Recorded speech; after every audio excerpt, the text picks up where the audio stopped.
Glória a Deus. Podem sentar-se. Eu estou lendo com vocês aquele conjunto de salmos que a gente chama de cânticos de peregrinação. Conjunto de salmos que vai do Salmo 120 até o Salmo 134. São 15 salmos que o povo, quando se dirigia a Jerusalém, se dirigia ao templo, ia cantando durante a sua peregrinação.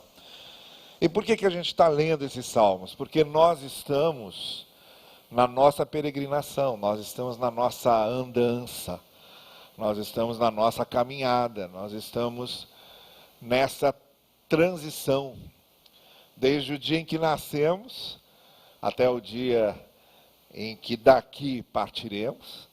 Nós, nesse intervalo entre o dia do nascimento e o dia da partida, a gente está sempre se deslocando. Está nessa peregrinação, está nessa caminhada. E o que acontecia com o povo, peregrinando, caminhando, acontece conosco. Eles iam cantando esses salmos, que eram como esses cânticos e hinos que nós cantamos, eles iam cantando esses salmos para prepararem o seu coração, para chegarem no templo, para adorarem, para prestarem sacrifício, para orarem, para estreitarem a sua comunhão com Deus. Então eles iam ali naquela caminhada se preparando, se inspirando, se motivando. E esses salmos vão justamente tratando de várias coisas que têm a ver com a gente também. Os salmos são poesias que refletem sentimentos, sensações, experiências, esperanças, medos, temores, dúvidas, angústias. Você vai lendo o livro de Salmos, você vai lendo cada um desses salmos, você está vendo quase que ali um espelho seu, porque as dores, os problemas, as angústias, as dificuldades, os momentos de aflição, de adversidades pelos quais os salmistas passaram e foram produzindo poesia e foram escrevendo poesia, também são os nossos momentos. A gente se identifica muito com esses textos de salmos. Não é à toa que, pelo menos lá no século I e século II do cristianismo, vejam vocês, havia algumas localidades que durante o século I e o século II batizavam as pessoas e elas precisavam recitar de cor pelo menos 10 salmos antes de serem batizados. Jesus Cristo citou os salmos várias vezes. Na cruz ele citou 3 vezes. Das 7 vezes em que Jesus falou, 3 vezes em que Jesus fala, são citações de salmos. Inclusive, um pouco antes de morrer, quando ele já tinha dito, Deus meu, por que me desamparaste? É um salmo. E um pouco antes de morrer, ele diz, entrego nas tuas mãos o meu espírito. É um salmo. Então, Jesus citou esses salmos. Era muito comum citar de cor os salmos. Por quê? Justamente por isso. Os salmos refletiam as mesmas dores, as mesmas angústias, as mesmas temeridades e também a mesma confiança, a mesma alegria, a mesma gratidão que ia no coração dos salmistas. É isso que está acontecendo aqui na caminhada desses que estão cantando. Os que cantam aqui, esses 15 salmos, vão cantando ao longo da caminhada, vão alinhando algumas coisas. A gente precisa, nessa caminhada, alinhar algumas coisas. E é justamente sobre isso que eu quero falar com você hoje. Faz parte da caminhada nós alinharmos visões, compreensões. A gente vai vivendo, vai aprendendo, vai amadurecendo, vamos alinhando as coisas. Vamos conhecendo mais a palavra de Deus, vamos tendo mais experiência de fé, vamos alinhando as coisas. É uma dinâmica constante, permanente. E muito especialmente no que se refere à nossa comunhão com Deus, à nossa vida de fé, é sempre bom a gente ter esse ponto, esse farol, que é a palavra de Deus, para onde olhamos a fim de realinharmos o barco naquela direção. Os faróis serviam justamente para isso. Se um barco começava a se desviar, ele via lá o farol, se era uma noite chuvosa, tempestuosa, com ventos, e ele podia ter o risco de se perder, o farol estava lá, piscando, e ele olhava para o farol e realinhava, e retomava o rumo, e começava a arrumar para o rumo certo. A gente, na nossa caminhada, a gente às vezes se desvia de algumas coisas. Não é? À medida em que vamos caminhando, há certas pressões da vida, há certas decepções que a gente sofre, há certos momentos pelos quais a gente passa, há certas tentações, há certas fraquezas nossas, há certas fragilidades nossas, que a gente perde um pouco o rumo. Mas a gente tem um farol sempre aceso, que é a palavra de Deus. E a gente olha para a palavra e realinha a nossa jornada. Retoma a jornada, dá o rumo certo para a jornada. E eu queria ler com vocês o Salmo 132. Nós estamos chegando ao finalzinho já desses 15 salmos. Eu destaquei alguns aqui, algumas noites. Hoje eu queria ler o Salmo 132. Quais são algumas coisas que a gente precisa realinhar na nossa vida para que a gente conserte o que está errado, para que a gente reajuste o que não está certo, para que a gente se firme cada vez mais? A gente quer uma caminhada produtiva, a gente quer uma caminhada boa. Ninguém quer chegar no final da caminhada, olhar para trás e ter que assumir que a sua caminhada foi ruim, que deu mais passos errados do que passos certos, que tropeçou mais do que ficou em pé, que estava mais caído do que em pé, que se machucou mais do que ficou bem, e que não só se atrapalhou na caminhada, mas atrapalhou outros. A gente não quer chegar no final da vida com um monte de coisa para a gente se arrepender, com a sensação de que a gente prejudicou um monte de gente. A gente quer chegar no final da vida, olhar para trás e dizer, valeu a pena, não fui perfeito, tive aqui, ali, acolá, tropeções, errei, mas eu acertei mais. Eu fiquei mais em pé do que caído. Eu permaneci mais na caminhada, no rumo, do que sair do rumo. É isso que a gente quer. Que no final a gente faça essa contagem. Eu não sei como é que é esse momento, porque eu nunca morri, e acho que vocês também não. Mas eu imagino que se a gente tiver tempo de pensar um pouquinho, antes da gente fechar os olhos pela última vez, deve ser muito agradável a gente pensar, valeu a pena. Estou chegando aqui com muita coisa boa que aconteceu. Teve muito problema, muita coisa que não deu certo, muita tristeza, chorei muitas vezes. Tive que enfrentar algumas decepções, alguns fracassos, mas fazendo o cômputo geral, foi muito melhor do que ruim. Foi muito mais bom do que mal. E uma das coisas que nos ajuda a fazer essa caminhada, que no final a gente possa fazer esse tipo de avaliação, é justamente a gente realinhar sempre.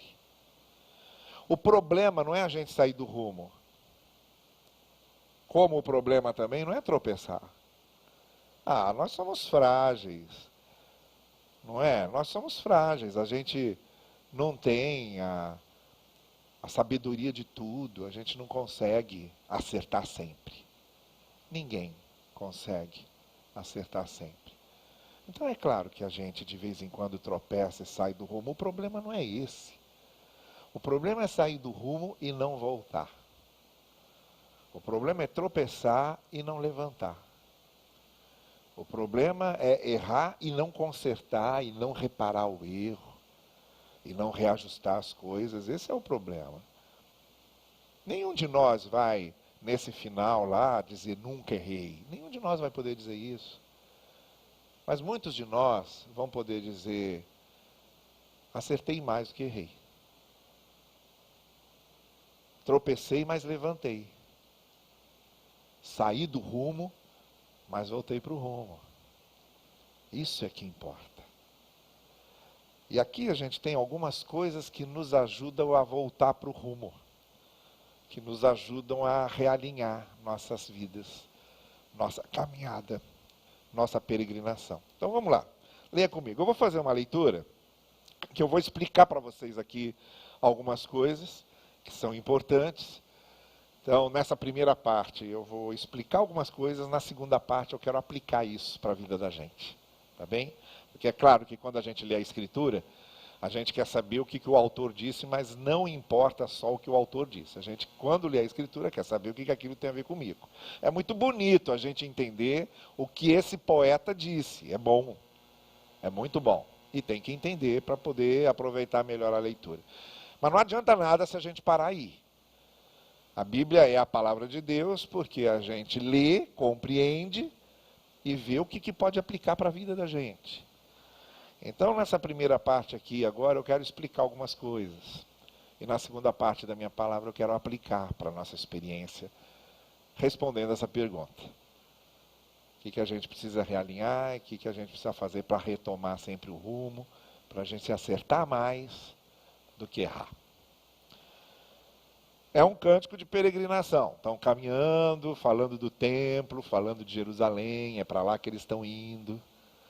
E quanto mais perto vai chegando de Jerusalém, mais vão falando do templo.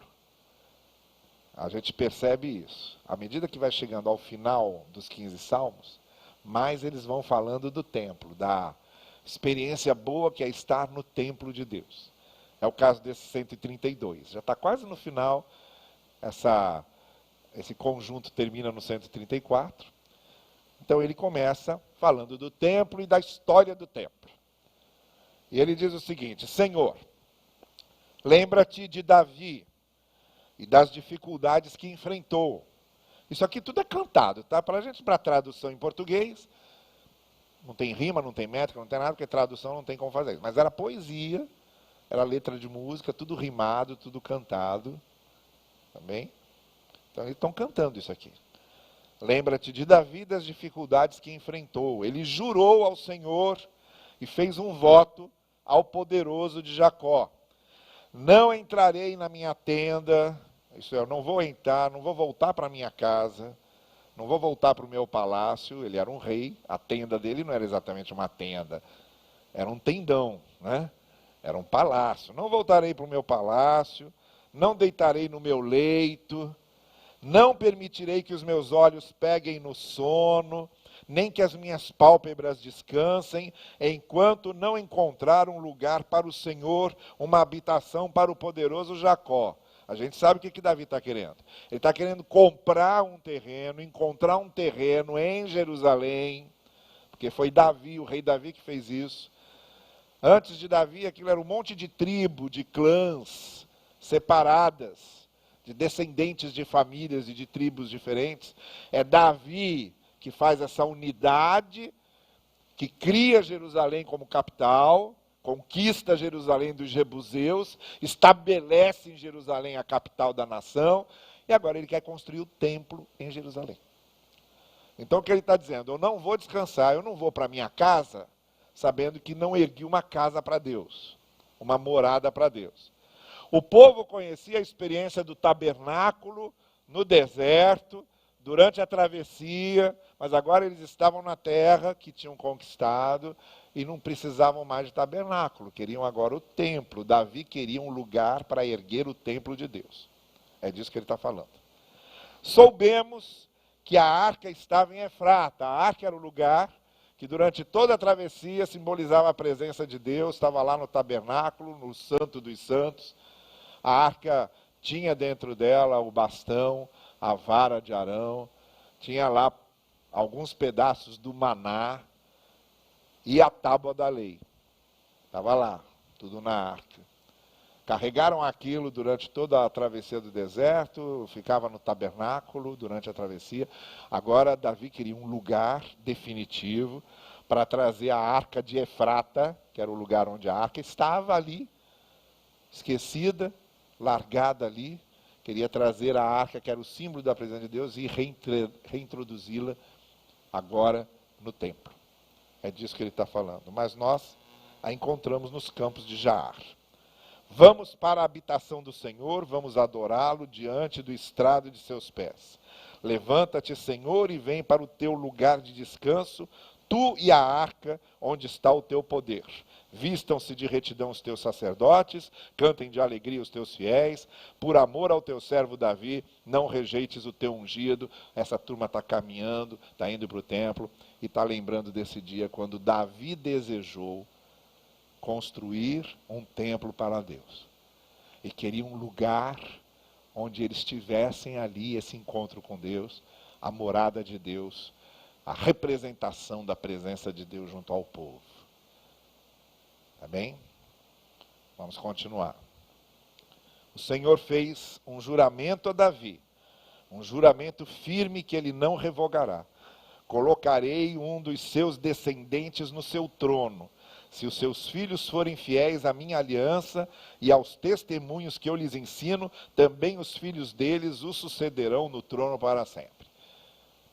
Davi foi tão significativo para a história de Israel, que havia uma expectativa de que os descendentes de Davi para sempre reinassem em Israel. E havia também uma expectativa de que o próprio Messias viria da linhagem de Davi. Então eles lembram do templo que seria construído e lembram-se dessa promessa que Deus fez. Davi e os seus descendentes vão reinar sobre Israel. Por isso que quando Jesus estava passando em Jericó, aquele cego começou a gritar, filho de Davi. Sabe o que aquele cego estava dizendo? Aquele cego estava dizendo, eu acredito que esse aí é descendente de Davi. Eu acredito que esse aí é cumprimento da promessa que Deus fez, de que teríamos alguém que viria da linhagem de Davi. Por isso que Jesus parou. Por isso que Jesus parou. Ele ouviu o cego dizendo isso, eu acredito que esse aí é o filho de Davi. Aí Jesus parou e falou, quem é esse? Quem é esse que está afirmando, que está crendo, que está confiando que eu sou o que seria enviado? Aí ele foi lá para conversar com o cego de Jericó. Vocês conhecem a história. Mas o que o cego de Jericó estava dizendo era isso. Esse que foi prometido está aqui com a gente. Veio. Mas nessa época do Salmo aqui, havia essa expectativa. Essa linhagem de Davi vai se estabelecer entre nós. E aí vem a última parte do Salmo. O Senhor escolheu Sião com o desejo de fazê-lo sua habitação. Este será o meu lugar de descanso para sempre, aqui firmarei o meu trono, pois esse é o meu desejo. Abençoarei este lugar com fartura, os seus pobres suprirei de pão, vestirei de salvação os seus sacerdotes, e os seus fiéis a celebrarão com alegria. Ali farei renascer o poder de Davi, farei brilhar a luz do meu ungido, vestirei de vergonha os seus inimigos, mas nele brilhará a sua coroa. Não há apenas a promessa de que o descendente de Davi vem, mas há também a promessa de que vão se fartar com esse descendente de Davi, de que eles serão abençoados através desse descendente de Davi. Então, o que é que eles estão cantando aqui? Resumindo, a primeira estrofe do cântico diz o seguinte: Davi não dormia em paz enquanto não erguesse uma casa para o Senhor. Esse templo para onde estamos indo, Davi sonhou com ele. Davi desejou, Davi queria um lugar para Deus habitar. Aí continuavam cantando, segunda estrofe. Deus prometeu que na linhagem de Davi traria alguém que reinaria sobre nós. O reino de Davi foi tão produtivo e o desejo de Davi de construir a morada de Deus foi tão produtiva que Deus estabeleceu essa linhagem de Davi, e dessa linhagem de Davi vem o ungido, vem o prometido. E a terceira estrofe. Quando nós tivermos esse ungido, nós seremos abençoados nele. E aí ele usa essa figura. Ele vai nos fartar. Os pobres vão se fartar com ele. Ele será a nossa bênção. E nele nós nos realizaremos. É isso que eles estavam cantando. Então agora vamos para a segunda parte da minha palavra, que aqui isso tem a ver com a gente. Então é um cântico muito fervoroso do povo, caminhando na direção do templo, cantando sobre essas coisas. E nós? E nós? A gente não está mais nessa época, a gente não tem templo de Jerusalém, a gente não tem que peregrinar para o templo de Jerusalém, a gente não tem linhagem de Davi aqui, não é? Essas coisas já não falam mais com a gente, tem a ver com a realidade deles lá, mas tangem muito pouco a nossa realidade. Eles estavam lá há tanto tempo atrás, mais ou menos 1.500 anos, 1.000 anos antes de Cristo. Nós estamos aqui há 2.000 anos depois. E aí, o que tem a ver com a gente? Eram orientais, daquele pedaço do Oriente Médio, do mundo. Nós somos latino-americanos, brasileiros do Ocidente, uma outra vida, uma outra mentalidade, um outro tempo. Em que esse texto se aplica à nossa vida? O que tem a ver conosco? E é aqui que a gente então começa a encontrar algumas afinidades e algumas aplicações, e muito especialmente aquela pergunta que eu fiz inicialmente: o que é que precisamos alinhar na nossa vida para nunca perder o rumo, ou se sair do rumo, voltar para ele? Se a gente cair, levantar, e mais facilmente permanecermos em pé, na caminhada, rumando para o que Deus preparou para a gente. Como é que a gente faz isso? Como é que a gente se mantém no rumo?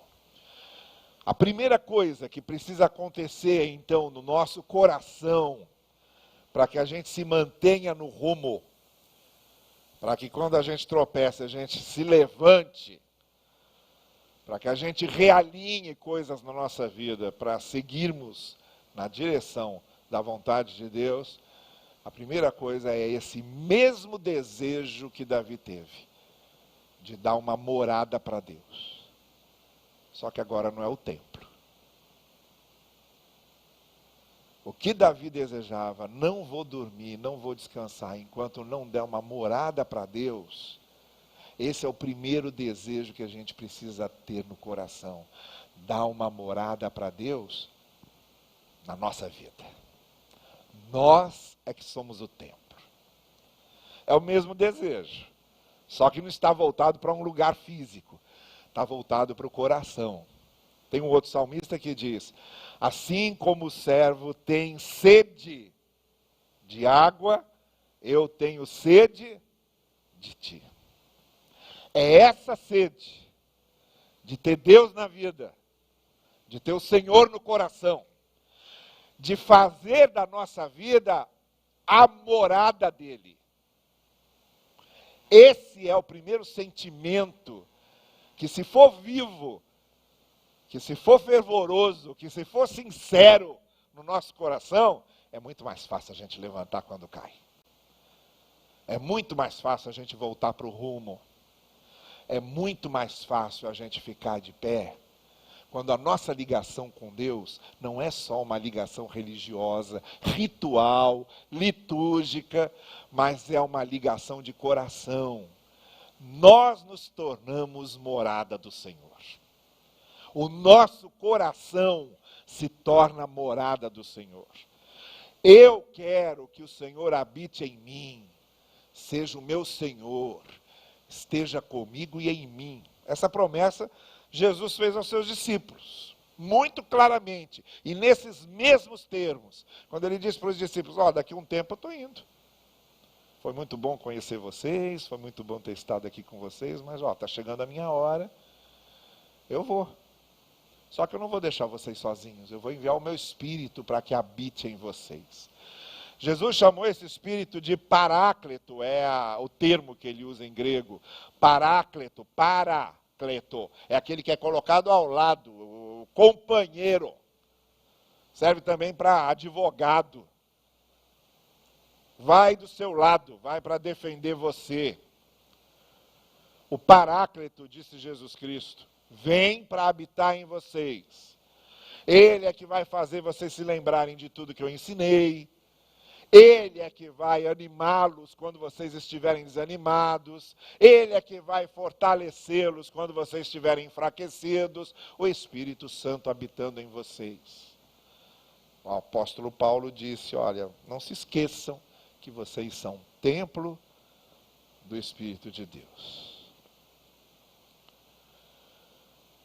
Por quê? Que quando você chora, parece que não tem consolo. Por quê? Que seus problemas apavoram você e parecem ser um buraco sem fim. Por quê que às vezes bate aquele desespero, aquela angústia, aquela ansiedade indomável, incontrolável, que não deixa nem você dormir direito de noite? Por que que você às vezes tem tanto medo do futuro e muitas vezes medo do presente e muitas vezes ainda pavor do passado? Por que que certas feridas não fecham? Por que que você não consegue superar certas dores? Por que que você não consegue crescer na fé? Por que que a sua fé não amadurece, não fortalece? Por que que quando você ora, parece que aquilo não funciona, não passa do teto? Por que que o seu culto é só uma coisa mecânica, sem nenhuma emoção, como se você estivesse cumprindo uma obrigação? Por que que vida cristã para você é fardo? Por que que servir a Cristo para você não tem nenhum gosto, não tem nenhum prazer? Por que que essas coisas acontecem?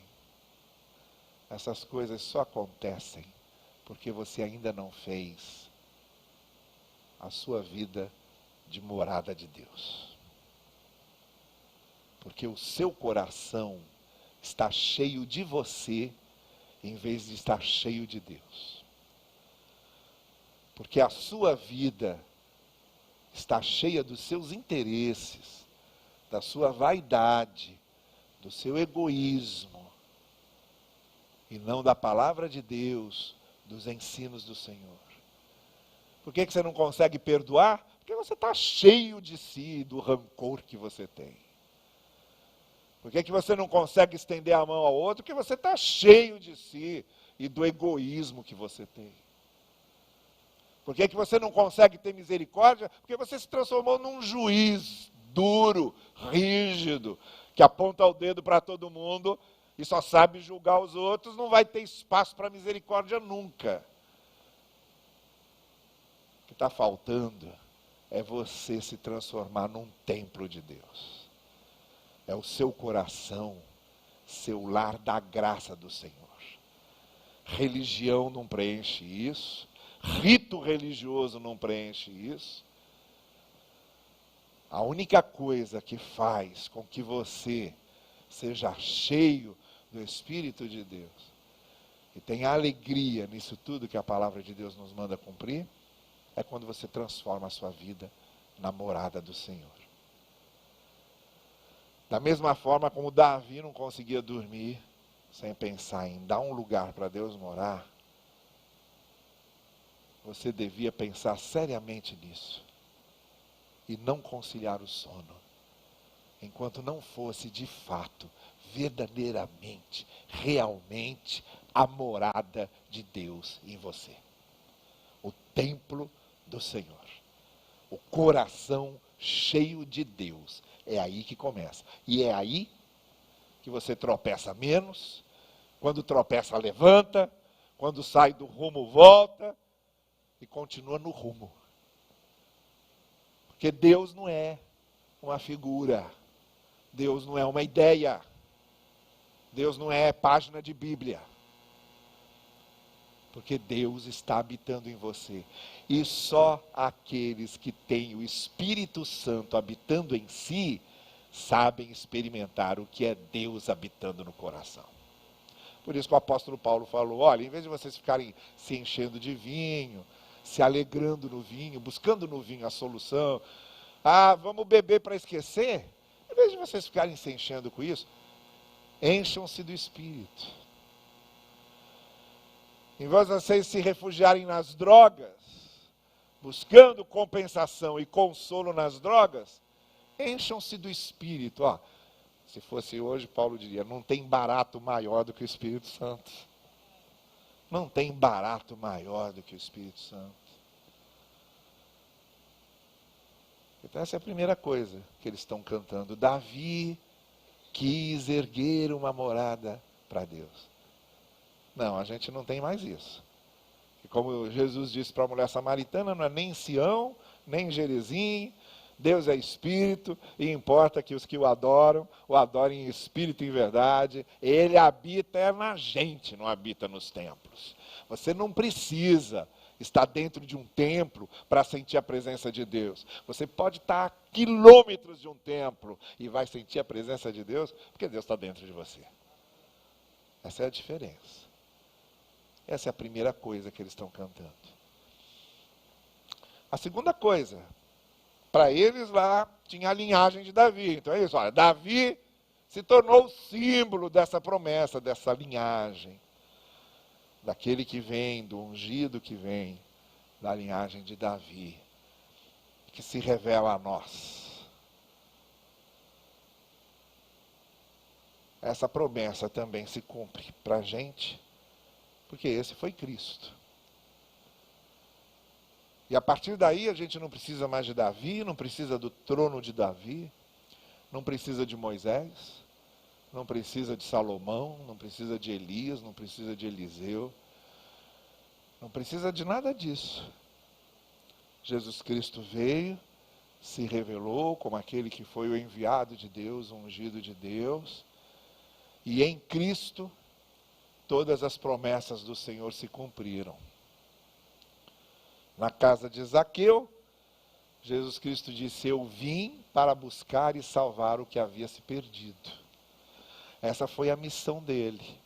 O que eles estavam esperando que viesse da linhagem de Davi, um enviado de Deus, um Messias, que ia estabelecer de novo o trono de Israel, durante todo o período do primeiro século, os judeus estavam com essa expectativa. Vai vir o Messias, ele vai derrubar o Império Romano e vai estabelecer o reino de Deus aqui, e o trono de Davi vai ser ocupado pelo Messias, e o reino de Deus vai se expandir para o mundo todo a partir de Israel. Era isso que acreditavam. Embora Jesus Cristo tivesse avisado muitas vezes, não vão por aí não. Não é disso que eu estou falando. Ele dizia, olha, se alguém disser para vocês, o reino de Deus está aqui, está ali, não é nada disso. O reino de Deus veio para estar dentro de vocês. O reino que eu vim estabelecer foi no coração de vocês. E aí eles estavam alimentando essa expectativa, estavam nessa expectativa. Até que no ano 70, o imperador Tito entrou lá com o exército dele e destruiu Jerusalém, destruiu o templo, acabou com tudo aquilo. Aí não teve outro jeito.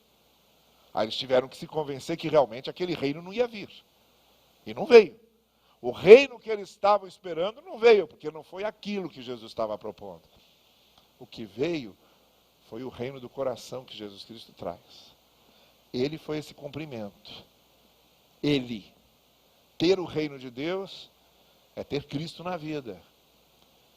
E aí, emendando com o que a gente falou antes, porque uma coisa completa a outra, quando nós nos tornamos morada de Deus, isso significa ter Cristo conosco. Porque ele disse, eu sou o caminho, a verdade e a vida, ninguém vem ao Pai senão por mim. Em Cristo nós temos essa reconciliação com Deus. Ele é essa linhagem de Davi, mas faz com que a gente não dependa de mais nada. Ele é o caminho. Ele é o caminho. E aí a gente, nele, encontra tudo o que a gente estava procurando. Todo o propósito de Deus para nós, para a nossa vida, se realiza em Cristo. Ele é tudo. E ter Cristo na vida significa ter todo o resto. Ter a palavra de Deus, ter o Evangelho, ter o reino de Deus, ter o Pai conosco. Cristo traz a nós tudo isso. Estar em Cristo, como o apóstolo Paulo dizia, significa participar de tudo isso. Cristo é o Redentor. Estar em Cristo significa ter a redenção. Cristo é o Filho de Deus. Estar em Cristo significa ser filho de Deus com Cristo. Cristo é o justo. Estar em Cristo significa ser justificado em Cristo. Cristo é o eleito. Estar em Cristo significa ser eleito em Cristo com Deus. Cristo é a vida. Estar em Cristo significa participar dessa vida que Jesus Cristo é.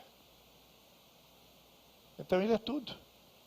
Ter a Cristo significa tomar posse de tudo isso que a linhagem de Davi simbolizava, mas que se realizou em Cristo. E agora nele a gente se apropria do que o Evangelho chama da nossa herança em Cristo. Essa é a segunda coisa. Precisamos ser morada de Deus. E somos morada de Deus quando temos Cristo conosco. Ele traz tudo. E aí fica mais fácil, sim, manter o rumo, porque a gente está segurando na mão dele. Levantar quando a gente tropeça, porque a gente tem o Senhor Jesus conosco. Fica mais fácil realinharmos nossa vida quando a gente tem Cristo conosco. Nessa caminhada, Ele nos ajuda a vencer o que precisamos vencer, a superar o que precisamos superar, a abandonar o que a gente precisa abandonar, para que Deus trabalhe com a gente, para que Deus opere na gente. Jesus Cristo nos acompanha nisso tudo, Ele nos ajuda nisso tudo. Houve uma vez um encontro missionário em que representantes de diversas nações que foram evangelizados, que conheceram o Evangelho e que professavam a fé em Cristo, se encontraram para descrever o que era a vida cristã, na experiência deles, na vida deles. E aí teve lá um herdeiro do budismo, foi budista a vida toda, e ele falou, olha, deixa eu tentar descrever para vocês como é que Cristo se apresentou a mim. É como se eu estivesse caminhando e de repente caísse num poço fundo, sujo, e ficasse ali, machucado, no fundo do poço. Passa alguém lá em cima e diz assim, o que aconteceu com você? Aí eu respondo, eu caí aqui, me machuquei, não consigo sair daqui. Aí ele diz para mim assim, faz o seguinte, o importante nessa hora é ter pensamento positivo. Fixe a sua mente, pense só coisas boas. Bota na sua cabeça, isso aqui não é um poço, isso aqui não está sujo, e eu não estou aqui. Fica pensando nisso e fica repetindo isso.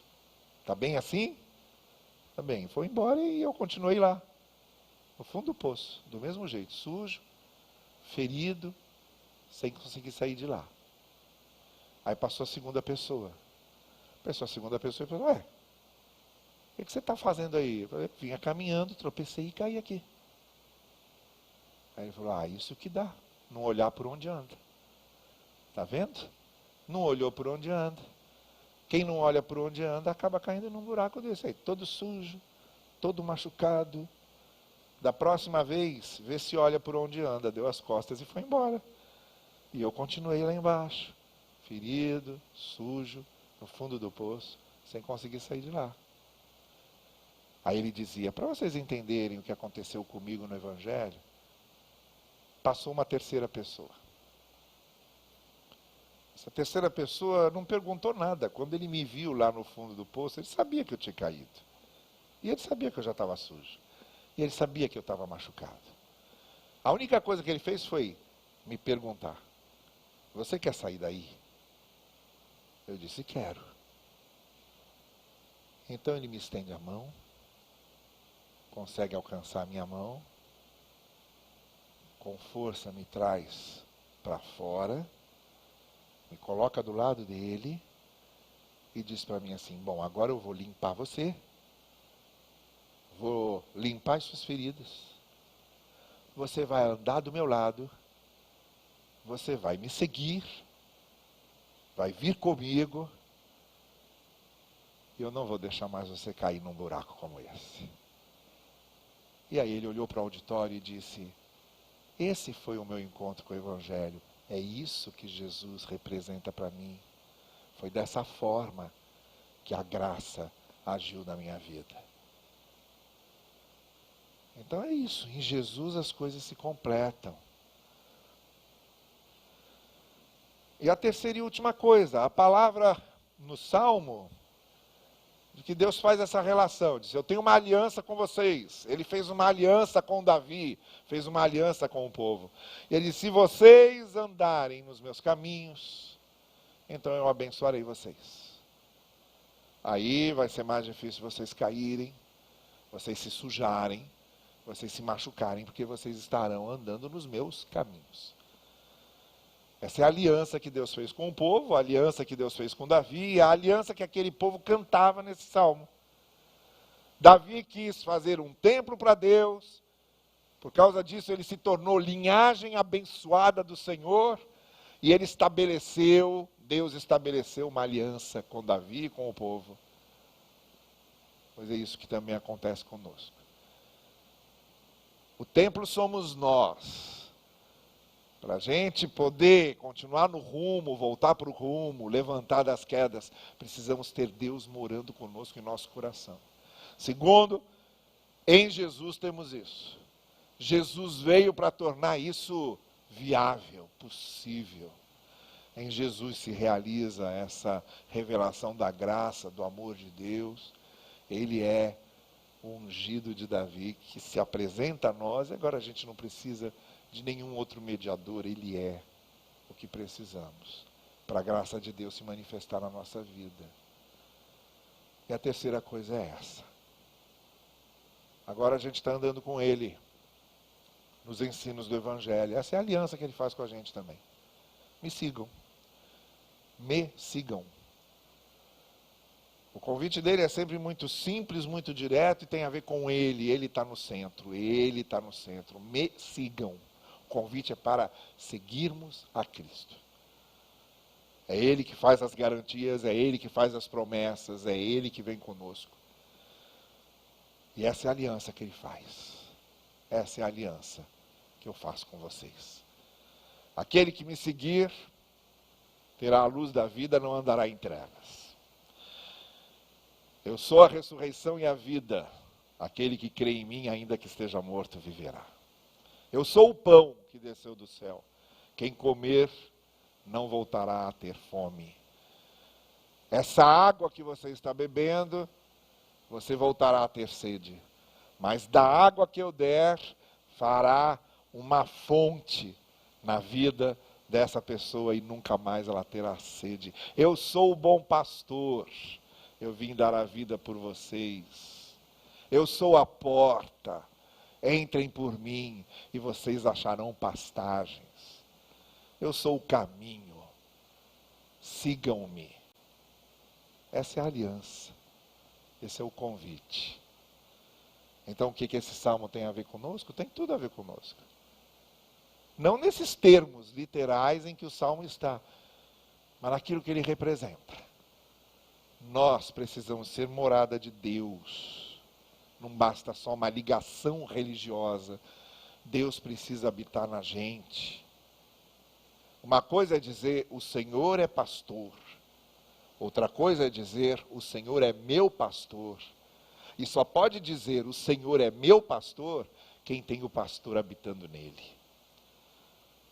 E Cristo veio realizar isso, tornar isso possível, porque estar em Cristo significa tomar posse de todas essas coisas. Essa é a aliança que Ele faz conosco, andem comigo, sigam-me. Eu sou. Em mim vocês encontrarão vida. Curve sua cabeça, por favor, e pense um pouquinho sobre isso. Não saia daqui hoje sem que você se torne essa morada de Deus, sem deixar que o Senhor habite no seu coração, sem deixar de se encontrar em Cristo com tudo isso que Deus prometeu. E sem deixar de aproveitar essa aliança que Ele veio fazer conosco. Nessa noite, tudo isso pode acontecer a partir da sua decisão de fé, do seu encontro pessoal com o Senhor Jesus. Se você nessa noite quer isso, eu quero orar por você agora. Onde você estiver, levante a sua mão, faça esse gesto. Eu quero isso, pastor. Deus abençoe você. Mais alguém? Pode levantar a sua mão bem alto, que eu quero orar por você. Onde você estiver, Deus abençoe lá atrás. Se você está dizendo, eu quero isso, levante a sua mão. Há mais alguém? Quer fazer isso? Levante bem alto a sua mão para que eu possa ver sua mão erguida. Eu quero orar por você agora. Quero orar por sua vida. Tá bem, você que levantou sua mão, erga sua mão de novo, deixa sua mão erguida. Eu quero orar por você agora. Senhor querido, aqui estão estes corações que se abrem, que estão aqui desejosos de fato se tornarem morada do Teu Espírito. Querem ter Cristo em suas vidas, querem fazer essa aliança contigo. Senhor, essas mãos que se erguem, possam elas ser seguradas pela Tua mão. Que Tu segures nas mãos deles e que caminhem com Cristo e tenham a graça de Deus em seus corações, em suas vidas. Que neles se cumpram as promessas de vida, redenção e paz que Tu deste. Nós oramos em nome de Cristo Jesus. Amém. Vamos ficar em pé e vamos cantar acompanhando o grupo de